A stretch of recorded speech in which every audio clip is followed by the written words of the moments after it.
भाई जुड़ चुके हैं। अब मैं काम की बात स्टार्ट करूंगा।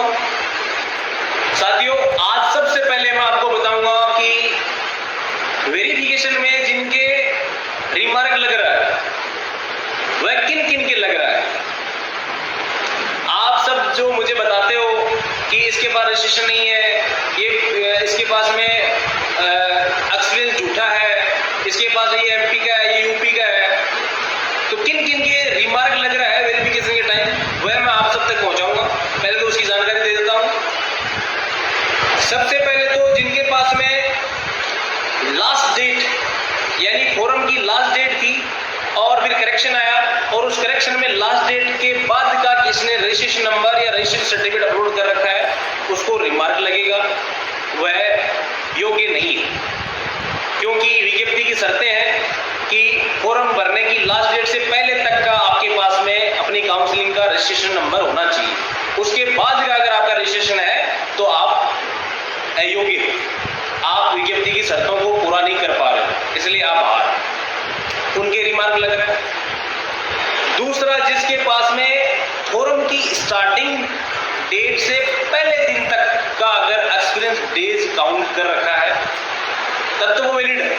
उसके बाद का अगर किसी ने एक्सपीरियंस डेज काउंट करके पूरा, जैसे मान लो कि किसी का 30 तारीख से फॉर्म स्टार्ट था, 29 तक अगर 365 दिन नहीं हो रहा है और उनका हो रहा है कि अगले महीने की 5 तारीख तक, और उन्होंने उस 5 तारीख तक का बना करके लगा रखा है, उनके वो डेज काउंट नहीं होंगे, उनका वो रिमार्क लगेगा। जिनके पास में रजिस्ट्रेशन नंबर नहीं है और रजिस्ट्रेशन नंबर मिल गया और मिलने से पहले का कोई एक्सपीरियंस बना करके लगा रखा है, उसके रिमार्क लगेगा, वो पुलिस से बाहर होगा। तीसरा, जिसने प्राइवेट एक्सपीरियंस लगा रखा है। साथियों, मैंने ऐसे भाइयों का फॉर्म देखा है जिन्होंने प्राइवेट हॉस्पिटल का एक्सपीरियंस बना करके लगा रखा है, 3 साल का, 2 साल का भी लगा रखा है। लिस्ट में उनका नाम है, डॉक्यूमेंट वेरिफिकेशन सूची में, लेकिन वो बाहर हो जाएंगे, उनको बोनस अंक नहीं मिलेगा। और जो आउट ऑफ स्टेट के एक्सपीरियंस लगा रखे हैं, किसी ने एम्स का लगा रहा है या फिर गवर्नमेंट का भी लगा रखा है, किसी कोई जैसे राजस्थान का है, एमपी में जॉब कर रहा है, सरकारी जॉब कर रहा है और वहाँ का एक्सपीरियंस लगा रखा है, वो वैलिड नहीं है। यानी कि आउट ऑफ स्टेट का, चाहे वो गवर्नमेंट का हो, चाहे वो प्राइवेट कोई हॉस्पिटल का हो, कॉलेज का हो, कहीं का भी उसने एक्सपीरियंस सर्टिफिकेट लगा रखा है, वह अयोग्य है, उसके रिमार्क लगना वाजबी है और वो लगेगा और लिस्ट से बाहर हो जाएगा। तीसरा, कि किसी कारणवश काउंसलिंग ने रजिस्ट्रेशन रद्द कर रखा है और फिर भी उसका लिस्ट में नाम है, वेरिफिकेशन सूची में जिसका नाम है और उसका रजिस्ट्रेशन काउंसलिंग ने रिजेक्ट कर रखा है, वो सब लोग डॉक्यूमेंट वेरिफिकेशन सूची में जो जिनका नाम है उन सबको रिमार्क लगेगा और वह फाइनल जो लिस्ट आएगी उसमें वो बाहर हो जाएगा। क्योंकि उनका जब वेरिफिकेशन के लिए काउंसलिंग में जब जाएगा उनका रजिस्ट्रेशन नंबर, तो वहां से काउंसलिंग से ही मैसेज आएगा कि इसका रजिस्ट्रेशन कैंसिल है। तो उन भाइयों को चिंता करने की जरूरत नहीं है कि इसका रजिस्ट्रेशन कैंसिल है फिर भी लिस्ट में नाम है। ऐसे जितने भी कैंसिल रजिस्ट्रेशन वाले जो स्टूडेंट हैं जिनका लिस्ट में नाम है वो सब के सब बाहर होंगे।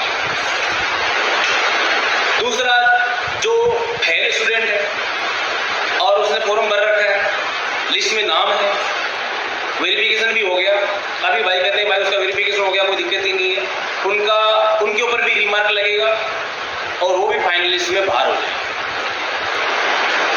दूसरी बात करूंगा, ऐसे बहुत से भाई मैंने देखे हैं जिन्होंने मानवीय भूल के कारण फॉर्म भरते समय गलती कर दी।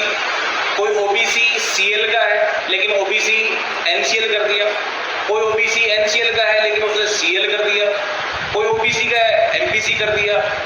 ऐसे बहुत से भाई हैं जिनका कैटेगरी चेंज होने के कारण उनका लिस्ट में नाम नहीं है। तो ऐसे भाइयों को डरना नहीं है। ऐसे भाइयों को विशेष मैं कहूंगा कि आप परिवेदना लिख करके सीपू को दें, स्वास्थ्य भवन को दें, स्वास्थ्य विभाग में दें, सेक्रेटरी को दें और एसएसएम को दें, आपकी जरूर कोई ना कोई सुनवाई होगी। तीसरा,